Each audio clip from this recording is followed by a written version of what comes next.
significa o quê, meus amigos? Que a riqueza desse objeto, agora, por favor, atenção, não pode ser tomada por um sujeito que é um mero espelho passivo. Eu comecei a dar essa volta toda nesse lugar aqui. Eu disse, olha, o sujeito não é um mero receptor. Ele tem que extrair do objeto as suas características, as suas leis. Mas ele não pode fazer isso de um objeto tão rico se ele não for, atenção,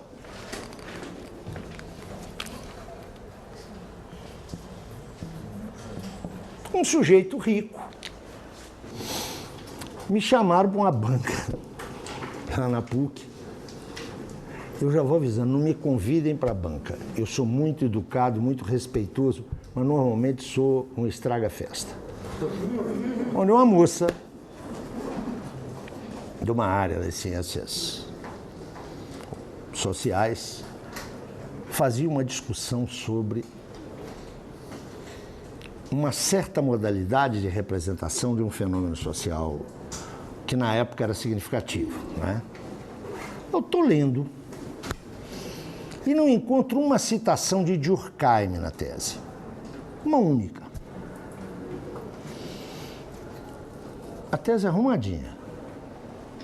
Seja dito de passagem. Era uma tese de doutorado. Eu aí elogiei o trabalho da moça, porque era uma coisa bem feitinha. Mas lá pelas tantas, eu disse, me diga uma coisa, você já leu Durkheim? A moça disse, não, professor, Durkheim é um positivista e isso está inteiramente superado. Eu disse, olha, não vai ser reprovada, mas vai ganhar 7.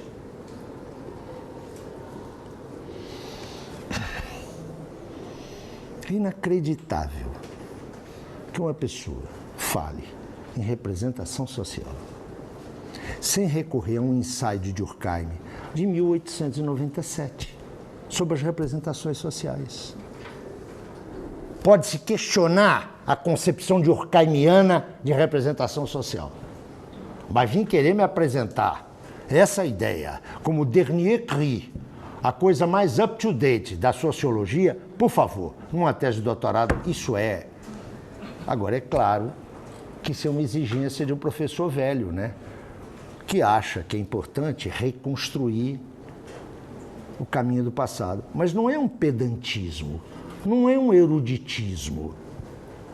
É que quem acha que pode prescindir do trato historicamente operado pelas ciências sociais para cuidar do agora, vai construir um conhecimento ignorante.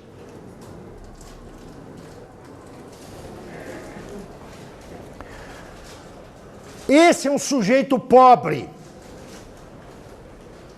que não foi capaz de, enquanto pesquisador, apreender as determinações históricas que estão no acervo das ciências sociais.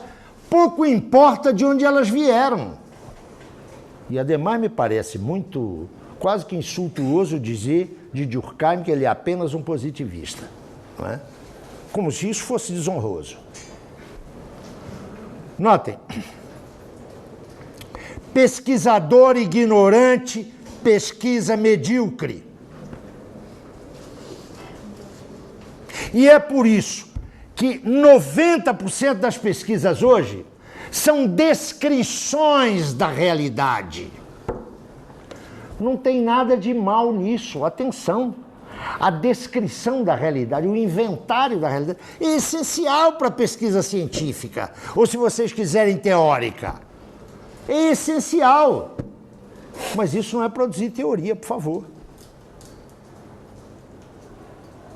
Isso é a condição para produzir teoria.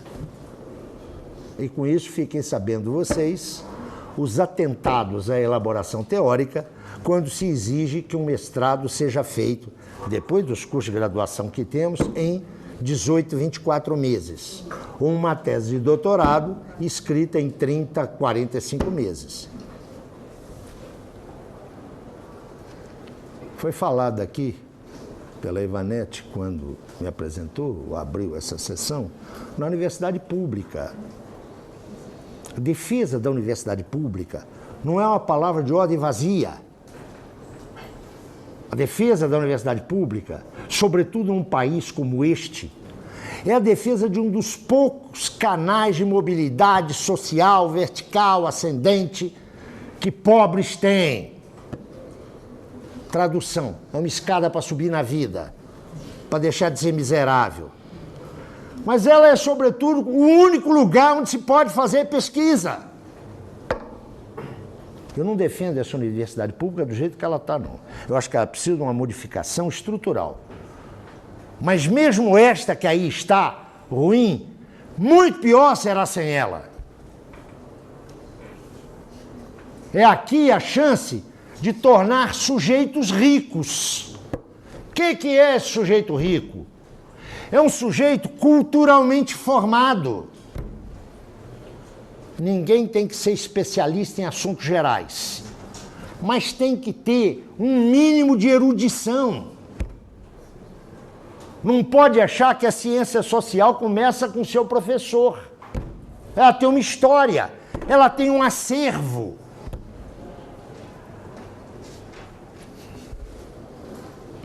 Boa parte daquilo que lhes é apresentado como novidade, eu posso lhes garantir, é uma velharia centenária. Mas vocês comem, porque ignoram essa história. Tem que estudar. Desculpem falar isso, mas é que eu não sei se as pessoas estão fazendo isso hoje. E para estudar tem que ter tempo. Tem que ter tempo. Tem que ter condições. Tem que ter boa biblioteca. Hoje as pessoas não têm nem mais xeroteca. Nem xeroteca. Agora a coisa são as infovias. Com a quantidade de asneiras e de tolices que circulam por aí. É preciso tempo de reflexão. O professor não pode ter 40 horas, das quais 18 em sala, 18 em reunião e outras tantas para pura burocracia. Não pode. Estudantes têm que ter tempo de botar o traseiro na cadeira e refletir. Sujeito rico é aquele que pode apreender a riqueza desse objeto. E não é um sujeito rico para todo sempre. Eu vejo aqui algumas companheiras que têm, não é que são velhas, não. A Rosa não é velha, a Ivanete não é velha. Vou ver se está me escapando. Acho que nós três somos os decanos aqui do pedaço. Nenhum de nós é o mesmo de 2 anos atrás. A pesquisa, cada pesquisa, nos enriquece. E eu estou falando aqui de professores com cerca de 30 anos de prática acadêmica. A gente, há 30 anos atrás, era muito inculto. Falo pelos três, vocês não me deram autorização, mas eu falo. Como é que a gente foi se enriquecendo? Foi no estudo sistemático, na continuidade da pesquisa. O mestrado é a porta de entrada. Não acreditem naqueles professores que orientaram as suas monografias de fim de curso, que diziam, se eu fiz uma bela pesquisa, se eu fiz bela pesquisa, coisa nenhuma. Eu aprendi muito lendo, já aprendeu coisa nenhuma. O mestrado é a porta de entrada. É por isso que não se pede a uma dissertação de mestrado nenhuma originalidade. Uma orientação de mestrado pode, e ser muito boa, ser uma síntese do estado das artes. É a sua iniciação, ou pelo menos devia ser assim. Do doutor se exige maturidade, um enriquecimento maior, portanto, 2 coisas se pedem a uma tese de doutorado. autonomia intelectual, tem que ser autônomo. E, se possível, originalidade. Mas escuta, isso é uma trajetória. Depois vem a prática acadêmica, a prática da pesquisa. O sujeito não nasce rico. Ele se torna rico, ele se enriquece. E ele se enriquece com as experiências culturais, com a abertura de horizontes. Vocês devem estar achando que o Zé Paulo está delirando, né? Não estou não, queridos. Pega qualquer texto de Marx, qualquer. Vocês vão encontrar uma enorme referência cultural. De Homero a Dante, de Shakespeare a Goethe. Vocês acham que o Marx fazia isso para engrupir os amigos universitários? Marx não era universitário, era acadêmico. Por que ele citava essa gente? Para dizer, ó, como eu li? Não. É porque através da arte, eu estou dando um único exemplo, que é uma forma de conhecimento, ele instrumentalizava esse conhecimento para a sua pesquisa. Mas tornou-se um sujeito rico. Qualquer um de nós, lembre-se do negócio da liberdade, não é? Dadas certas condições sociais, qualquer um de nós pode constituir-se num sujeito rico, capaz de uma contribuição ao conhecimento da realidade, ao conhecimento de nós mesmos, que não seja apenas uma referência feita pelos amigos, na lógica do eu te cito, tu me citas, nós nos citamos, não é? Que seja algo substantivo. Qualquer um de nós pode fazer isso. Sabe por quê? Já está acabando o meu tempo, né? Da manhã. Este sujeito rico tem por trás, em Marx, a ideia de uma concepção democrática do conhecimento. O que é uma concepção democrática do conhecimento? Com estudo, reflexão e ampliação de horizontes, qualquer um de nós acede ao conhecimento. Qualquer um de nós pode conhecer teoricamente um determinado objeto. Dirão vocês, mas será que é importante defender uma concepção democrática do conhecimento? É. A ela se opõe uma concepção aristocrática do conhecimento. Não apenas querendo a constituição de puras elites intelectuais a partir de condições econômicas. Se fosse só isso, qualquer grande transformação política acabava com o aristocratismo. Mas tem mais.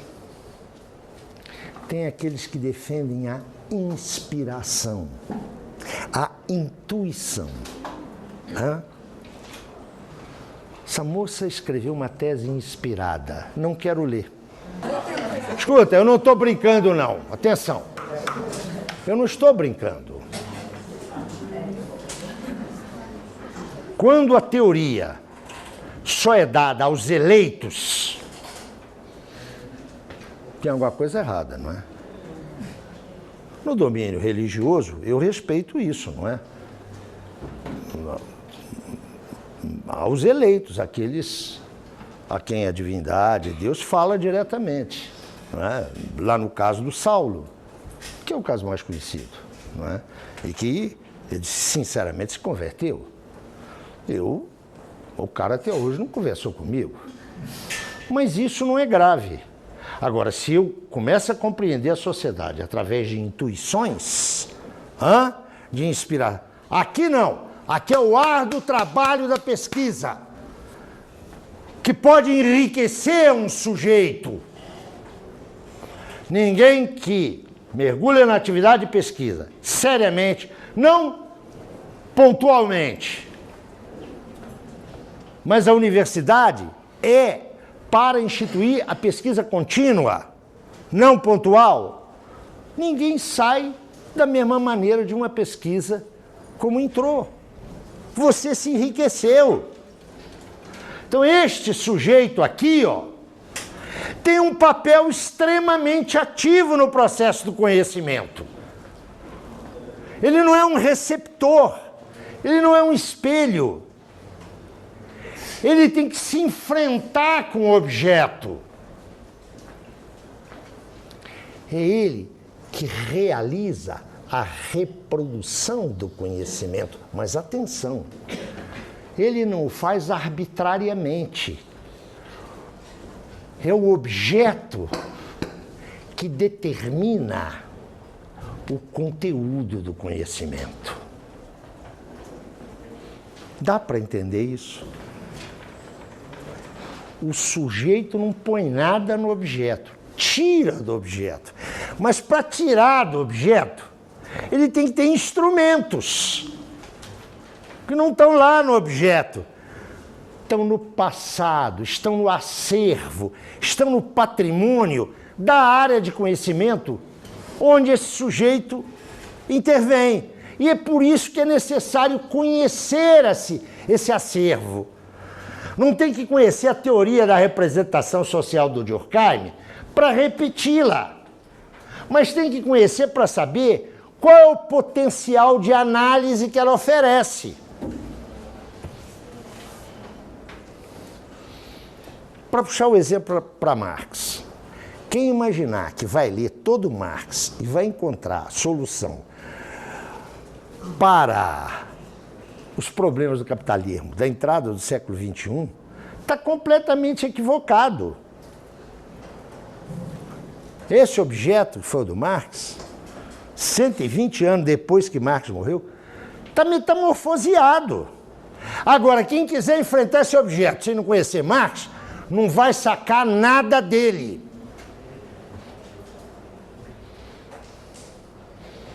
Eu não sei se eu estou respondendo a expectativa de vocês, mas sem essas considerações, não adianta falar em concepção teórico-metodológica de Marx.